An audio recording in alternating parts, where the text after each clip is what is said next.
పవన్ కళ్యాణ్ గారు ఒక 10 ఎకరాలు శిఖం భూమిని ఆయన అప్పుడు తెలంగాణ వచ్చిందన్నటువంటి దుఃఖంలో ఉన్నాడు పాపం. 2014లో 11 రోజులు అన్నం తినలేదు, బాగా బాధపడుకుంటా ఏడ్చుకుంటా తెలంగాణలో ఒక 10 ఎకరాల శిఖం భూమిని ఆయన కొనుక్కున్నాడు.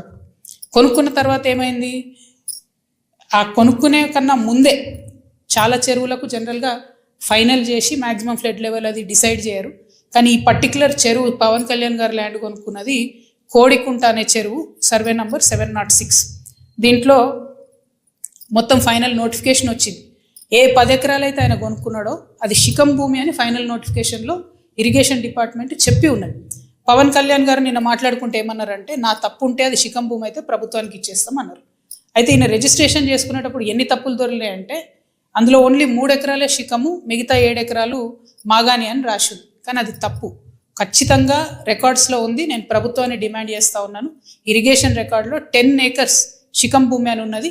ఆ కాయిదాలు మా దగ్గర ఉన్నాయి, కానీ ప్రభుత్వం దగ్గర ఆల్రెడీ డేటా ఉంటుంది కాబట్టి మీరు చర్యలు తీసుకోవాలని డిమాండ్ చేస్తున్నాను. పవన్ కళ్యాణ్ గారు నేను అడిగేది ఏంటంటే, మీరు వాపస్ ఇస్తా అన్నారు కదా, వాపస్ ఇచ్చేసేయండి. మామూలు రైతుల దగ్గర తీసుకున్నప్పుడు కాంపెన్సేషన్ ఎట్లా ఇస్తారో గవర్నమెంట్, మీకు కూడా ఏ టీడీఆరో ఏ పైసలో ఇస్తారు, అర్జెంటుగా వాపస్ ఇచ్చేసేయండి.